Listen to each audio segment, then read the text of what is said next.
नमस्कार मित्रांनो, महाराष्ट्र शिक्षक पात्रता परीक्षा 2024 म्हणजेच महा-टी-ई-टी परीक्षेची जी जाहिरात आहे ती 9 सप्टेंबर म्हणजेच काल प्रसिद्ध करण्यात आली आहे। तर या परीक्षेसाठीचा अभ्यासक्रम असेल, परीक्षा पद्धत असेल, कोणते पुस्तक वापरायचे आहेत आणि पात्रता काय आहे हे आपण संपूर्ण माहिती या व्हिडिओच्या माध्यमातून बघणार आहोत। हा भाग 1 असणार आहे। यानंतरच्या भाग 2 मध्ये उर्वरित राहिलेले जे टॉपिक आहेत ते पण आपण कव्हर करणार आहोत। तर यामध्ये तुम्हाला 2 पेपर असणार आहेत। पहिले ते 5वी साठी पेपर 1 असेल आणि 6वी ते 8वी साठी पेपर 2 असेल। पहिले ते 5वी म्हणजेच प्राथमिक शिक्षकांसाठी पेपर 1 असणार आहे आणि 6वी ते 8वी म्हणजेच माध्यमिक शिक्षकांसाठी पेपर 2 असणार आहे। ही परीक्षा पास केल्यानंतर तुम्ही व्यवस्थापनाची शाळा असेल किंवा परीक्षा मंडळे असेल, सर्व माध्यमे असतील, अनुदानित किंवा विना अनुदानित शाळा असतील, कायम विना अनुदानित शाळा असतील इत्यादी शाळांमध्ये तुम्ही शिक्षण सेवक किंवा शिक्षक या पदासाठी नियुक्तीसाठी पात्र होणार आहात। ही परीक्षा तुम्ही पास नसाल तर त्या पदासाठी तुम्ही पात्र होणार नाही, त्यामुळे तुम्हाला ही परीक्षा द्यायचीच आहे। यामध्ये अर्ज करण्याची जी तारीख दिलेली आहे ती 9 सप्टेंबर 2024 पासून ते 30 सप्टेंबर 2024 पर्यंत तुम्हाला या परीक्षेसाठी अर्ज भरता येणार आहे आणि हे अर्ज जे आहेत ते ऑनलाईन स्वरूपामध्ये भरायचे आहेत। maha-tii.in या संकेतस्थळावर जाऊन तुम्हाला तिथे अर्ज भरायचा आहे। तर यामध्ये त्यांनी अर्ज आणि शुल्क भरण्याचा कालावधी दिलेला आहे 9 सप्टेंबर 2024 ते 30 सप्टेंबर 2024 पर्यंत तुम्ही अर्ज आणि त्याचा जो शुल्क आहे तो भरू शकता। त्यानंतर प्रवेशपत्र आहे, ऑनलाईन प्रिंट काढून घेण्यासाठी तुम्हाला ॲडमिट कार्ड जो आहे त्याची 28 ऑक्टोबर 2024 ते 10 नोव्हेंबर 2024 पर्यंत तुम्ही जो ॲडमिट कार्ड आहे, जो पण प्रवेशपत्र आहे त्याची प्रिंट घेऊ शकता। त्यानंतर शिक्षक पात्रता पेपर 1 दिनांक आणि वेळ दिलेला आहे। हा पेपर 1 जो आहे तो वर्ग 1 ते 5 शिक्षकांसाठी असणार आहे आणि पेपर 2 जो आहे तो वर्ग 6 ते 8च्या शिक्षकांसाठी असणार आहे। पेपर 1 जो आहे तो 10 नोव्हेंबर 2024 रोजी सकाळी 10:30 ते 1च्या दरम्यान असणार आहे। हा टायमिंग आणि ही तारीख लक्षात ठेवायची आहे। पेपर 2 आहे त्याच दिवशी दुपारी 2 ते 4:30च्या दरम्यान असणार आहे, म्हणजेच पेपर तुमचा इथे 2.5 तासाचा असणार आहे आणि पेपर हा 10 नोव्हेंबरला असणार आहे। हा लक्षात ठेवायचा आहे पॉईंट। तर आजपासून तुमच्याकडे बरोबर 2 महिन्याचा कालावधी आहे आणि 2 महिन्याच्या कालावधीमध्ये तुम्ही इझिली ही परीक्षा पास करू शकता। त्यानंतर या पेपरसाठी जे शुल्क लागणार आहे, जी फीज लागणार आहे ते पण तुम्हाला माहिती असायला पाहिजे। तुम्हाला जर एकच पेपर द्यायचा असेल, फॉर एक्झाम्पल तुम्हाला फक्त 1 ते 5 या वर्गासाठी शिक्षकांचा फॉर्म भरायचा असेल किंवा 6 ते 8 वर्गांसाठी फक्त शिक्षकाचा फॉर्म भरायचा असेल, तर कुठलाही एकच पेपर द्यायचा असेल तर तुम्हाला ही फीज भरायची आहे।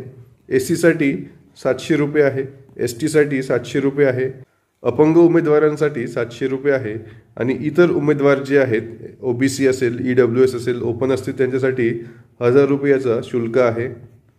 त्यानंतर तुम्हाला दोन्ही पेपर सोबत द्यायचे असतील, पेपर 1 आणि पेपर 2 दोन्हीसाठी तुम्ही एलिजिबल असाल, तुम्हाला दोन्ही याचे शिक्षक बनायचे आहेत, प्राथमिक किंवा माध्यमिक, तर त्यासाठी तुम्ही SC साठी 900 रुपये फी आहे, ST साठी 900 रुपये आहे, अपंग उमेदवारासाठी 900 रुपये आहे आणि इतर उमेदवार जे आहेत OBC असेल, EWS असतील, ओपन असतील त्यांच्यासाठी 1200 रुपये फी आहे। त्यानंतर या परीक्षेची पात्रता आहे, एलिजिबिलिटी आहे। पहिले ते 5वी साठी तुम्हाला पेपर 1 द्यायचा आहे। एज्युकेशनल क्वालिफिकेशन म्हणजे तुम्हाला 12वी पास पाहिजे, सोबतच D.Ed झालं पाहिजे, डिप्लोमा इन एज्युकेशन, किंवा B.Ed झालं पाहिजे, ग्रॅज्युएट इन टीचर एज्युकेशन। त्यानंतर 6वी ते 8वीचा जो पेपर 2 आहे त्यासाठी पण तुम्हाला 12वी प्लस ग्रॅज्युएशन पाहिजे।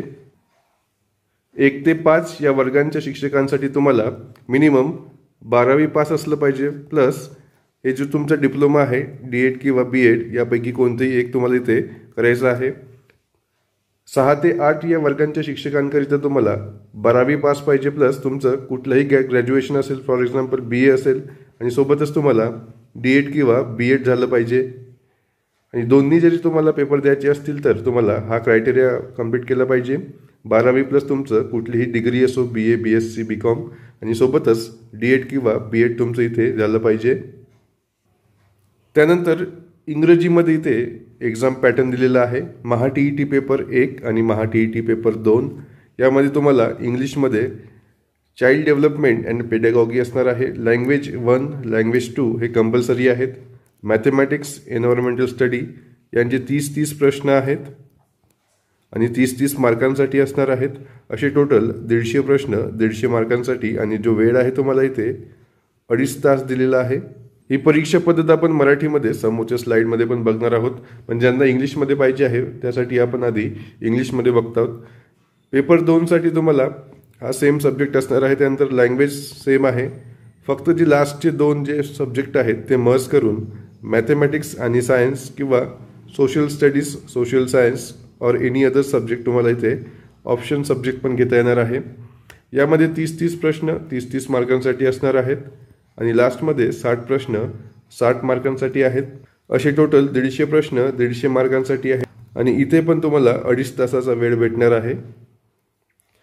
त्यानंतर पेपर 1 आहे, हे मराठीमध्ये पेपर पॅटर्न आहे. यामुळे तुम्हाला 1ली ते 5वी साठीचा प्राथमिक स्तर आहे त्यासाठी शिक्षकांसाठी हा पेपर 1 तुम्हाला द्यायचा आहे. यामध्ये एकूण गुण 150 असणार आहेत आणि कालावधी जो आहे 2 तास 30 मिनिटे असणार आहेत. यामध्ये तुम्हाला पेपर 1मध्ये 5 विषय असणार आहेत. विषय 1 आहे बालमानसशास्त्र आणि अध्यापनशास्त्र, भाषा 1, भाषा 2, गणित, परिसर अभ्यास इत्यादी 5 विषय असणार आहेत. प्रत्येक विषयामध्ये 30-30 गुण असणार आहेत आणि प्रश्नसंख्या पण ही 30-30 असणार आहे. प्रश्नाचे स्वरूप जे आहे ती MCQ बेस असणार आहे, म्हणजेच वस्तुनिष्ठ बहुपर्यायी प्रश्न असणार आहेत. त्यानंतर पेपर क्रमांक 2 आहे, इयत्ता 6वी ते 8वीच्या उच्च प्राथमिक स्तर यासाठी तुम्हाला हा पेपर 2 देता येणार आहे. यामध्ये पण एकूण गुण 150 असणार आहेत. कालावधी 2 तास 30 मिनिटे असणार आहे. यामध्ये तुम्हाला 4 विषय असणार आहेत, 1, 2, 3 आणि 4. बालमानसशास्त्र आणि अध्यापनशास्त्र, भाषा 1, भाषा 2, गणित व विज्ञान किंवा सामाजिक शास्त्र हे तुम्हाला ऑप्शनल सब्जेक्ट घेता येणार आहेत. बालमानसशास्त्र आणि अध्यापनशास्त्र या विषयातील 30 गुण आणि 30 प्रश्न असणार आहेत. भाषा 1मध्ये 30 गुण 30 प्रश्न असणार आहेत. भाषा 2मध्ये 30 गुण आणि 30 प्रश्न असणार आहेत आणि या लास्टच्या सब्जेक्टमध्ये तुम्हाला 60 गुण 60 प्रश्न असणार आहेत. पेपर 2 पण हा MCQ बेस असणार आहे, म्हणजेच वस्तुनिष्ठ बहुपर्यायी असणार आहे. तर यानंतरच्या भाग 2मध्ये आपण जे सगळे तुमचे टॉपिक्स आहेत, जे विषय आहेत, यांचा जो विस्तृत सिलेबस आहे, यामध्ये तुम्हाला नेमके कुठले टॉपिक वाचायचे आहेत आणि कुठल्या टॉपिकवर जास्त भर द्यायचा आहे तो आपण या व्हिडिओच्या भाग 2मध्ये बघणार आहोत. त्यामध्ये आपण पुस्तकांची यादी पण तुम्हाला कोणते पुस्तक कोणत्या विषयासाठी वापरायचे आहेत ते पण आपण डिटेलमध्ये बघणार आहोत. इतर माहितीसाठी तुम्ही ब्रेनसीट MPSCचं टेलिग्राम चॅनल जॉईन करू शकता. याची लिंक जी आहे मी डिस्क्रिप्शन बॉक्समध्ये दिलेली आहे.